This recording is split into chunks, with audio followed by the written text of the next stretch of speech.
पाकिस्तान कर और हिंदू मुसलमान कर तुम इस देश को नहीं जीत सकते। अब अमन शांति की भाईचारे की जो बात करेगा उसको वोट मिलेगा। कि अगर आज हिंदुत्व के सबसे बड़े ठेकेदारों की सरकार है तो हिंदुत्व क्यों खतरे में है? आज यह देश का युवा जानना चाहता है। देश के बहुसंख्यक समाज को धर्म का नशा पिलाया गया है और उसके आधार पर लोगों को जो है वोट को गुमराह किया जा रहा है। उनकी हार इस बात से झलकती है, वो सीडी और ईडी का डर दिखाकर कभी किसी को अपनी तरफ कर रहे हैं, कभी किसी को अपनी तरफ कर रहे हैं। अगर वो 400 पार जा रहे हैं तो क्यों लोगों को अपनी तरफ कर रहे हैं? क्यों ईडी सीडी का डर दिखा रहे हैं? होने जा रहा है उनका रोजगार कहाँ है? 20 करोड़ रोजगार। वो झूठों की सरकार है। भारतीय जनता पार्टी जाति धर्म में लड़ा के जो इस देश में राज करना चाहती है। मोदी की गारंटी वारंटी कुछ नहीं, अब जनता की गारंटी है कि मन की बात सुनी जाएगी। ये लोकतंत्र है, नेता न्याय नहीं करते हैं, जनता न्याय करती है। जनता आंदोलन पे उतर आई है, किसान आंदोलन पे उतर आया है, स्टूडेंट आंदोलन पे उतर आया है। अब भाजपा का सुपड़ा साफ होने वाला है। अगर राहुल जी भी अकेले रह गए, इन्होंने सबको जेल में भी डलवा दिया, तो यहाँ की जनता आने वाले 24 के चुनाव में अपना एक एक वोट बूथ पर जाकर कांग्रेस को देगी। और जिस दिन रिजल्ट आएगा इस इतिहास में लिखा जाएगा कि भारत की जनता ने वो फैसला किया है जिसकी किसी को उम्मीद भी नहीं। 400 पार तो इस बार हो ही नहीं सकता, क्योंकि हम मन की बात करने वाला नहीं, मन की बात सुनने वाला आ रहा है।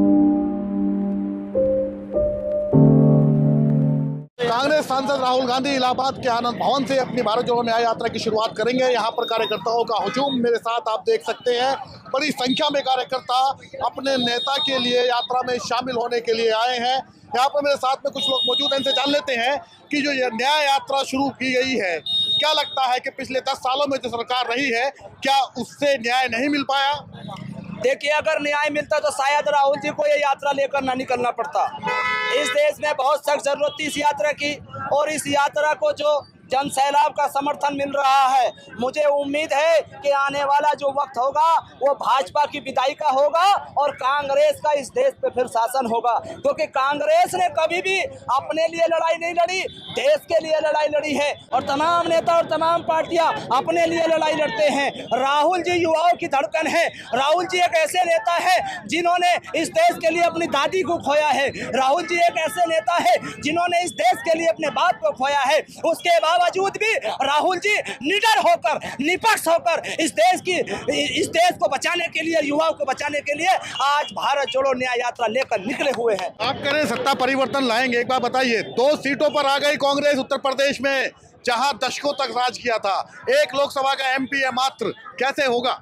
देखिए, ये जनता जनार्दन है और ऊपर वाले की आवाज, ऊपर वाले की लाठी में और जनता की लाठी में आवाज नहीं होती। यहाँ जनता ही मोदी जी को लाई थी और जनता ही राहुल जी को लाएगी।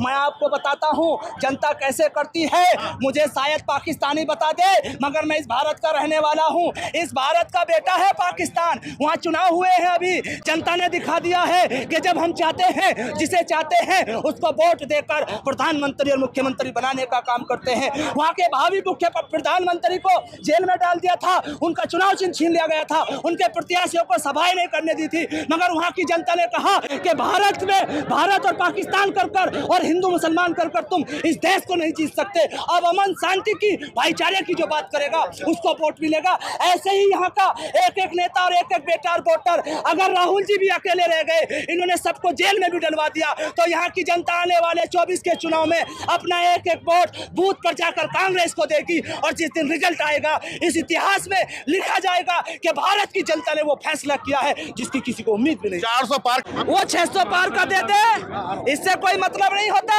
कि नारा 400 पार का दे दिया है। जो गुरूर और घमंड में होता है वो इसी तरह नारे देता है, और उनकी हार इस बात से झलकती है, वो सीडी और ईडी का डर दिखाकर कभी किसी को अपनी तरफ कर रहे हैं, कभी किसी को अपनी तरफ कर रहे हैं। अगर वो 400 पार जा रहे हैं तो क्यों लोगों को अपनी तरफ कर रहे हैं? क्यों ईडी सीडी का डर दिखा रहे हैं? ये इस बात से साबित होता है भारत की जनता, मैं आपसे कहना चाहता हूं कि वो हार रहे हैं, निश्चित हार रहे हैं। इसलिए तमाम नेताओं पे ईडी सीडी लगाकर वो अपनी तरफ करने का काम कर रहे हैं। 400 पार तो इस बार हो ही नहीं सकता, क्योंकि हम मन की बात करने वाला नहीं, मन की बात सुनने वाला आ रहा है। क्या सुनने वाला? राहुल गांधी ये मन की बात सुनने वाला आ रहा है। कहाँ कल बनारस में गए थे, भाजपाइयों ने जो है उस गंगा जल से धो दिया। ये चारों तरफ मन की बात तो सुनी जा रही है चल चल के। अब मन की बात होने वाली नहीं है, अब मन की बात सुनी जाएगी। मोदी की गारंटी, मोदी की गारंटी वारंटी कुछ नहीं, अब जनता की गारंटी है कि मन की बात सुनी जाएगी। मोदी की गारंटी खत्म हो चुकी है। मोदी की गारंटी खत्म हो चुकी है। अब इनका मैं मोदी जी से ये पूछना चाहता हूँ, अटल बिहारी वाजपेयी ने कहा था, अटल बिहारी वाजपेयी ने कहा था कि ये देश का लोकतंत्र अमर रहना चाहिए। मैं उनसे ये पूछना चाहता हूँ, क्या ये बात अटल है? अटल वाजपेयी की कही हुई बात क्या ये अटल है? आपके सहयोगी से पूछ लेते हैं। देखिए, मोदी जी जो है उनकी गारंटी जो है ये गारंटी है उनकी। उन्होंने 2014 में जब विधानसभा लोकसभा के चुनाव लड़ने आए थे तो क्या कहे थे नौजवानों से? इसी प्रयाग की नगरी में उन्होंने कहा कि मैं 2 करोड़ रोजगार प्रति वर्ष दूंगा।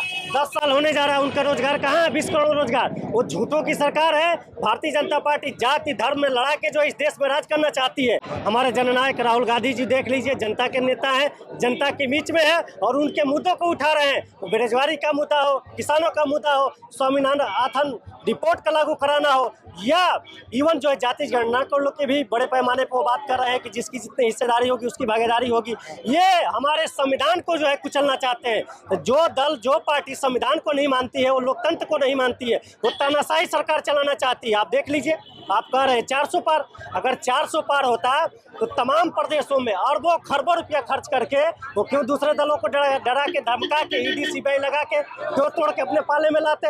इसका मतलब उनके डर है, अंदर भय है कि राहुल गांधी जी का कारवा जो चला है असम से लेकर उत्तर प्रदेश होते हुए दिल्ली तक जाना है। ये जानना है कि जनता राहुल गांधी से पूरी तरीके से जुड़ रही है। अब इस देश के नेता राहुल गांधी होंगे और 2024 में राहुल गांधी के नेतृत्व में उत्तर प्रदेश और देश में सरकार बनने जा रही है।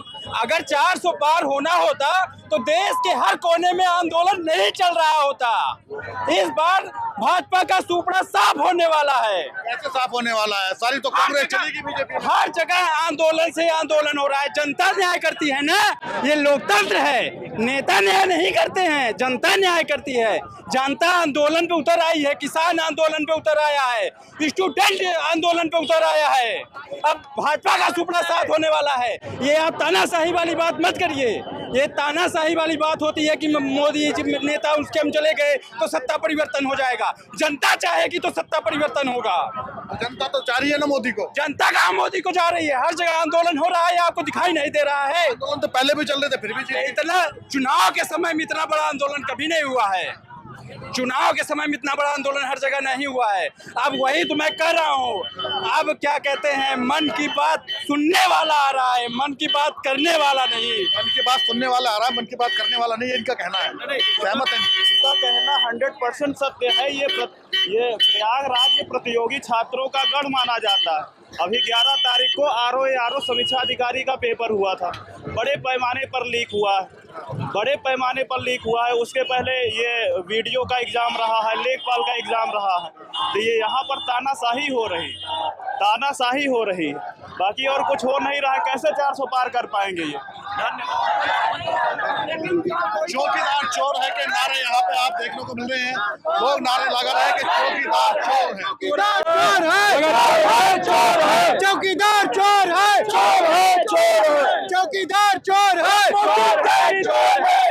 नहीं चलेगी, नहीं चलेगी। क्या तानाशाही? यहाँ पे तानाशाही। महोदय, मैं एक छोटी सी अभी कल की एक घटना बताता हूँ कि अगर भारतीय जनता पार्टी का वार्ड अध्यक्ष जाता है, भारतीय जनता पार्टी का वार्ड अध्यक्ष अगर बाबा की नगरी काशी विश्वनाथ में दर्शन करने जाता है तो उसे शूटिंग करने की आजादी इस देश में है। लेकिन विपक्ष के सबसे बड़े नेता, इस देश से विपक्षों की आवाज जननायक राहुल जी अगर कल जो है काशी विश्वनाथ में जाते हैं, उन्हें कैमरा ले जाने की आजादी नहीं है। क्या यही लोकतंत्र है? क्या यही संविधान है? ये एक देश में 2 संविधान चलाए जा रहे हैं। राहुल गांधी भी तो मंदिर जाते हैं। जी नहीं, राहुल जी गए कल, तो हमें अगर कैमरा ले जाने की आजादी क्यों नहीं है? मैं जानना चाहता हूँ, ये वह सवाल उठाता है। आप समझिए कि अगर आज हिंदुत्व के सबसे बड़े ठेकेदारों की सरकार है तो हिंदुत्व क्यों खतरे में है? आज यह देश का युवा जानना चाहता है। देश के बहुसंख्यक समाज को धर्म का नशा पिलाया गया है और उसके आधार पर लोगों को ये जो है वोट को गुमराह किया जा रहा है। युवा को गंगा जल से धोया गया था कल उस स्पॉट को जहाँ पर ये इनकी ओछी मानसिकता को बताता है कि अगर किसी व्यक्ति के मतलब गंगा तो सबकी है, क्या गंगा कोई एक व्यक्ति विशेष तय करेगा कि गंगा किसकी है? मंदिर किसके हैं? धर्म की आस्था क्या है? क्या यह कोई एक व्यक्ति विशेष निर्धारण करेगा कि आस्था क्या है? मैं पूछना चाहता हूँ। अच्छा बताइए कि राहुल गांधी पर आरोप है कि वो हिंदू विरोधी है, मुस्लिम परस्त है। नहीं, आप देखिए कहाँ हिंदू विरोधी है। हम लोगों के पूर्व नाम प्रधानमंत्री का नोता ठुकराया था। नहीं, न्योता नहीं ठुकराया था। हम लोगों के पूर्व प्रधानमंत्री श्रद्धेय राजीव जी ने जो है मंदिर का गेट खुलवाकर मंदिर के पक्ष में जो है हमेशा से हम लोग रहे हैं। और हम लोग न्यायपालिका लोकतंत्र में विश्वास रखते हैं, लोकतंत्र की आस्था को मानते हैं, इसलिए हम लोग न्यायपालिका के निर्णय को सर्वमान्य मानते हैं।